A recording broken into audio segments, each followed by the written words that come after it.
Have you ever tried to learn Git from a tutorial only to get completely frustrated?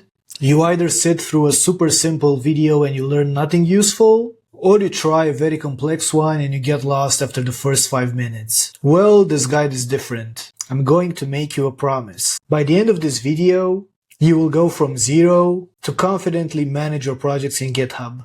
You're going to build your knowledge from the ground up, piece by piece, so you just don't know what to type, but why you are typing it. Let's get into it. Before typing in any single command, we must first understand what is the difference between Git and GitHub. They are not the same thing, and figuring out the difference between them is the first step in mastering this stuff. You should think of Git as a safe system for your code, but on steroids. It's a program that you directly install on your computer, and it's a version control system that keeps track of every single change you do to your code base. Git is very powerful because it doesn't just save the file, it keeps track of all of your project's history. You accidentally deleted a file? Git lets you turn back the clock and get it back. Did a new feature break everything? You can look in the Git history to understand who did the change and what was the actual problem with that particular change. Git is your local safety net that runs directly on your machine and gives you the freedom to experiment without being afraid of messing things up. So what's GitHub? If Git is the program that saves your project's history locally, GitHub is the cloud drive where you store that history and share it with other people. So GitHub is a service that actually stores your Git projects, or let's call them repositories because that's the terminology GitHub is using. And it's where you back up your project, but more importantly, it's the main hub of working in a team. GitHub takes all the power of Git and adds a whole layer of tools for teamwork, like giving you the ability to review the code, manage projects, and also tracking bugs. So the simple way to remember it is Git is the tool on your local computer, and GitHub is the service that lets you sync that work and share it with others. Throughout this guide, we will see how these two work together to create a workflow that professionals use every single day. The first thing you'll need for this tutorial is to create a GitHub account, so head out to github.com and click on sign up. In the sign up form, you'll need to add your email. You should add a password that is at least 15 characters, or at least 8 characters including a number and a lowercase letter, and pick a username. Quick tip, if you plan to use this GitHub account for your career, you should pick a professional username because you're going to share your GitHub account with potential employers. The last step is selecting your country or your region and then clicking on continue. I already have a GitHub account, so I'm not going to do that. The next thing we'll need to do is install Git on our computers, so head over to git-scm.com, then click on downloads, and then select your operating system. I'm on a Mac, so I'll have just to run brew install git, but of course in my case I already have it installed, so I'm going to skip this part. Nevertheless, it's fairly easy to install it, so again, depending on your OS, just follow the instructions from the install pages. The next step would be to tell Git who we are, so to do that we're going to run git config --global user.name, and then in quotes we're going to tell it our username, and the next command we'll have to run is git config --global user.email, and we can add our email in here. Again, I'm not going to do that because I have them already configured. This is very important because every time you do a save on your project, that particular save is going to be tagged with your username and your user email. That's called a commit, and I'm going to talk about it in a sec. The next thing I urge you to do is to create an SSH key. And this is going to be very useful when we are working with GitHub because we can get the repositories by using our SSH keys without needing to authenticate every single time. So to do that, you can simply run the ssh-keygen-t rsa command, and you can accept the defaults. As soon as you're done, you can go to your SSH directory and you're going to see both of the keys here. So we are going to need the public one. So to get the contents of the public key, you can do a cat idrsa.pub. But at the same time, if you are on a Mac and you don't want to just copy and paste it like this, you can do a pb copy. Now let's go to our GitHub account, go on the right hand side to our profile, select settings, and then go to SSH and GPG keys, click on new SSH key, add a title for the SSH key, let's do tutorial, and then add the key contents in here. And as you can see, the key was added successfully. And that's it for the setup. We are now ready to get our hands dirty and create our first repository in GitHub. So now let's go directly to our profile. And in here we can see that we don't have any repositories yet. We can click on repositories on the left hand side here and click on new. So the first thing you'll need to do is add a repository name. So let's say learning Git, for example. You can add an optional description if you want. You can then choose to either have your repository public or private. You can add a README file, and this is something that I'm going to do. You can also opt in to add a .gitignore file, which is a very special file because everything that you add inside of it will be ignored by Git. And this is very useful, especially if you're dealing with credentials or with other things that you don't want to get pushed directly in GitHub or even saved on your local computer. You can also choose a license if you want, but I'm going to leave this as none. And also there is a new experience for creating a repository. It's pretty similar, so if I click on it, we can just again add the repository name, choose a description if we want, choose the visibility either public or private, add the README, add the gitignore, and add the license. Right now I'm going to stick to the classic one, but in the future this new view might be the default one. As soon as you're done, you can click on create repository, and now your repository is up and running. And there you have it, you've created your first GitHub repository. You're now on the main page right here, and you can see it's pretty empty. It just has this single readme.md file with a learning Git title inside of it, which is just the repository name. Okay, so now you have a project live on the GitHub servers, but that doesn't actually help you write code. You need to get a copy of that project directly on your local computer, and now I'm going to walk you through the steps on how to do that and how to actually add changes to that project and to see them directly inside of GitHub. So let's get started. So the first thing we'll have to do is clone the project, and that is done with the git clone command.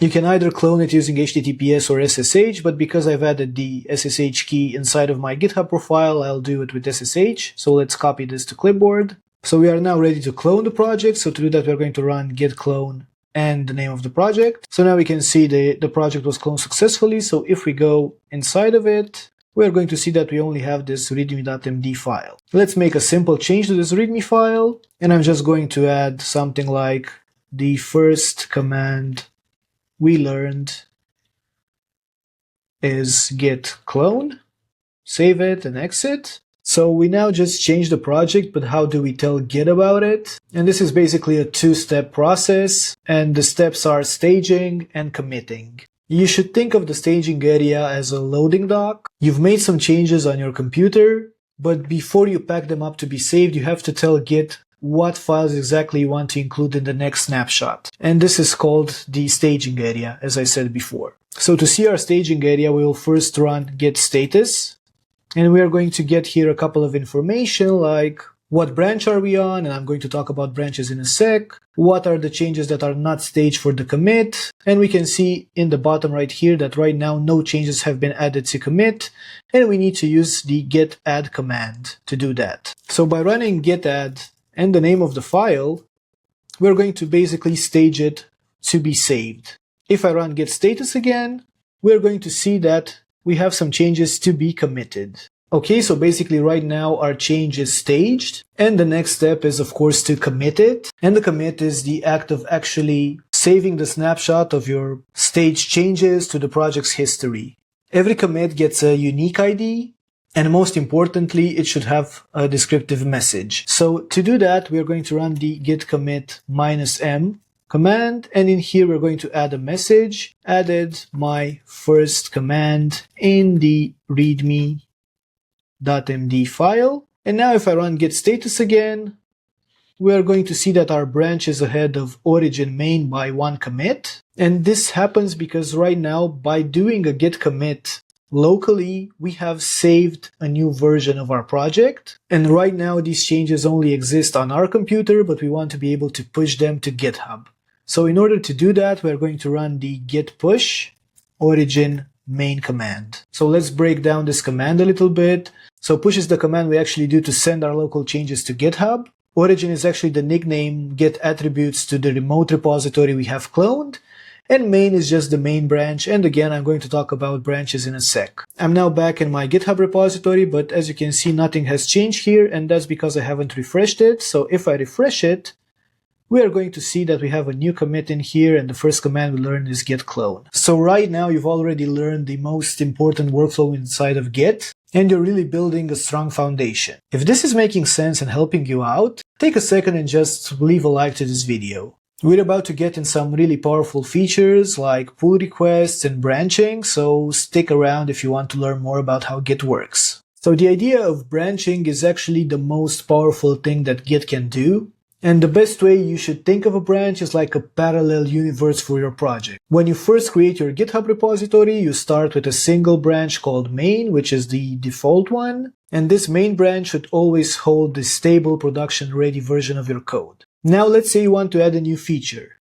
Working on the main branch is pretty risky. What if you mess something up? You could break the entire project. So instead, what you do is you create a branch from the main branch, which is an exact copy of the main branch at that particular point in time. You can work on this feature branch, make commits, add it directly to your GitHub repository, and then you can merge them together. So now I'm back in my terminal, so let's create a branch. So to do that, we're going to say git checkout -b and the name of our branch. So let's say modify readme.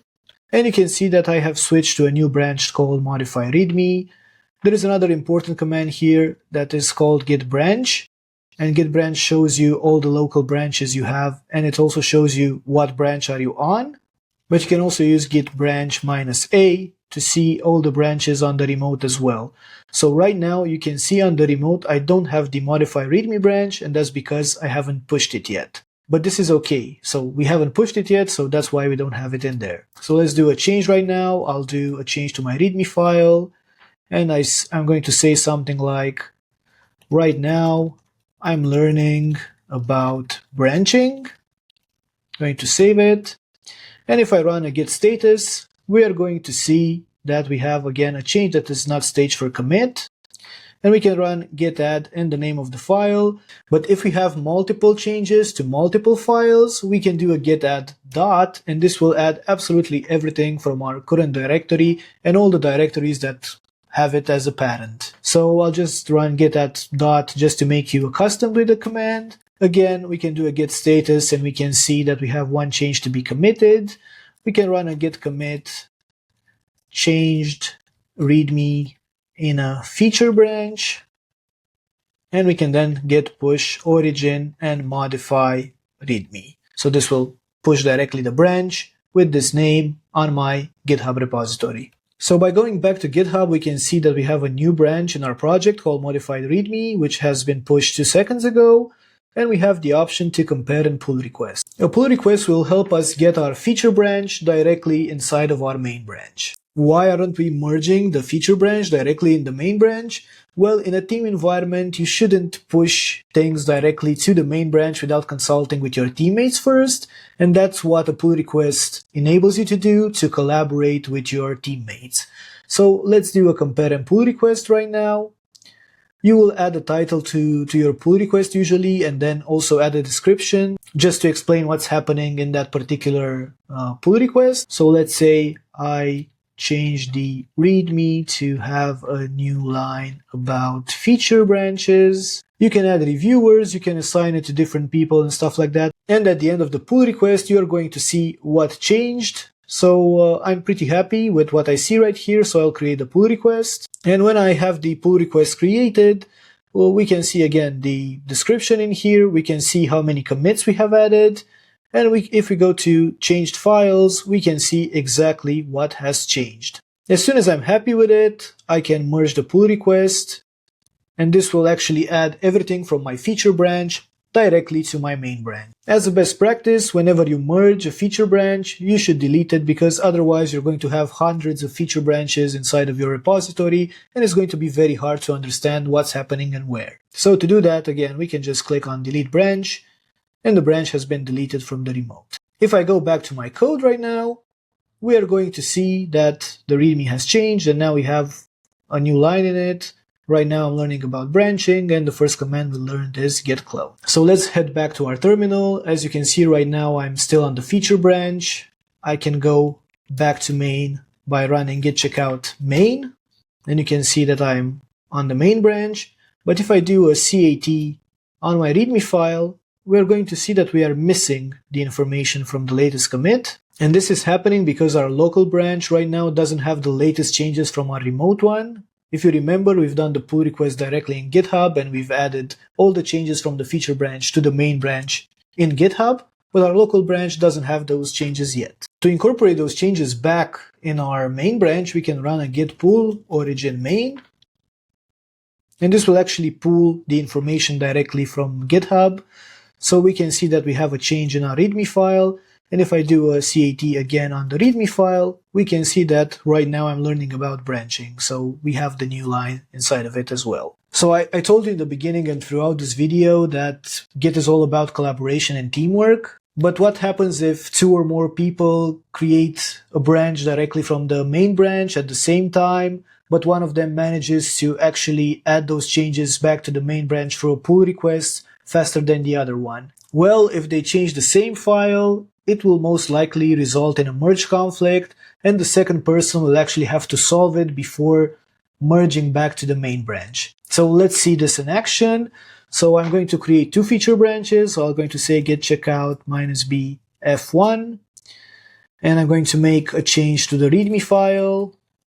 I'll just delete a couple of characters from here, and I'm going to git add dot, git commit, and also git push origin f1. Now I'm going back to the main branch because I want to create another branch from the main one. So I'll do a git checkout -b f2, go back in the README file, and let's delete something from here as well, and say git add dot, git commit -m change, and git push origin f2. So we've done the same workflow. We pushed two feature branches, and now we're going to open pull requests, and we are going to merge one of them first, and we're going to see what we can do about the other. So I'm back in my GitHub. I'm going to create a pull request for the F1 branch, and I'm going to create another pull request for F2 as well.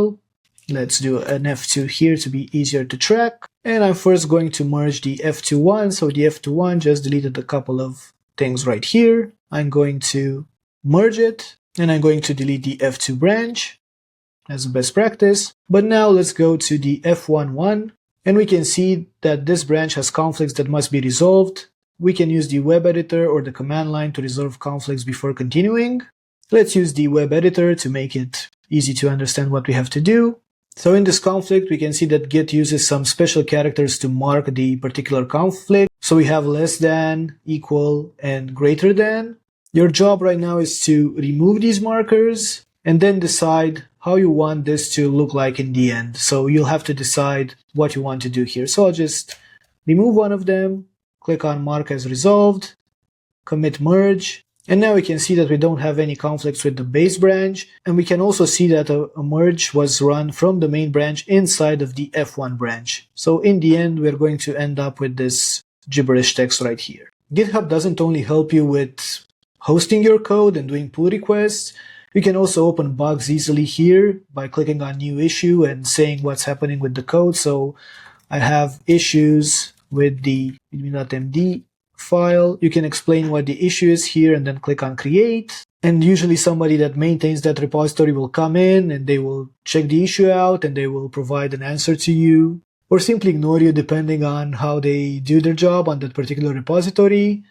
There is also the Actions tab. So GitHub also offers a mechanism called GitHub Actions for CI/CD, but I'm not going to touch upon this inside of this video. There are also projects. These feel similar to Trello or Kanban boards. They let you drag your issues and your pull requests and assign them in different spaces like to do, in progress, done, and other markers like that. You also have a wiki in which you can create pages for your repositories, security related stuff, insights, and also settings. Let's just take a second and see how far we've come inside of this tutorial.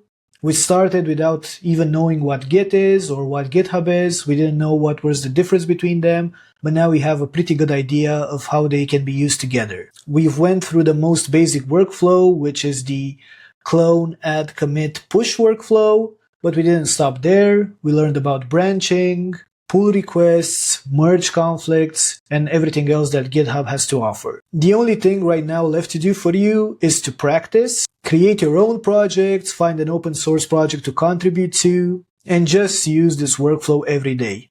Believe me when I tell you, soon enough this will become your second nature. Thank you so much for sticking with me throughout this tutorial. If you feel like this guide helped you out, give it a thumbs up and subscribe for more content like this. Now just go and build something awesome.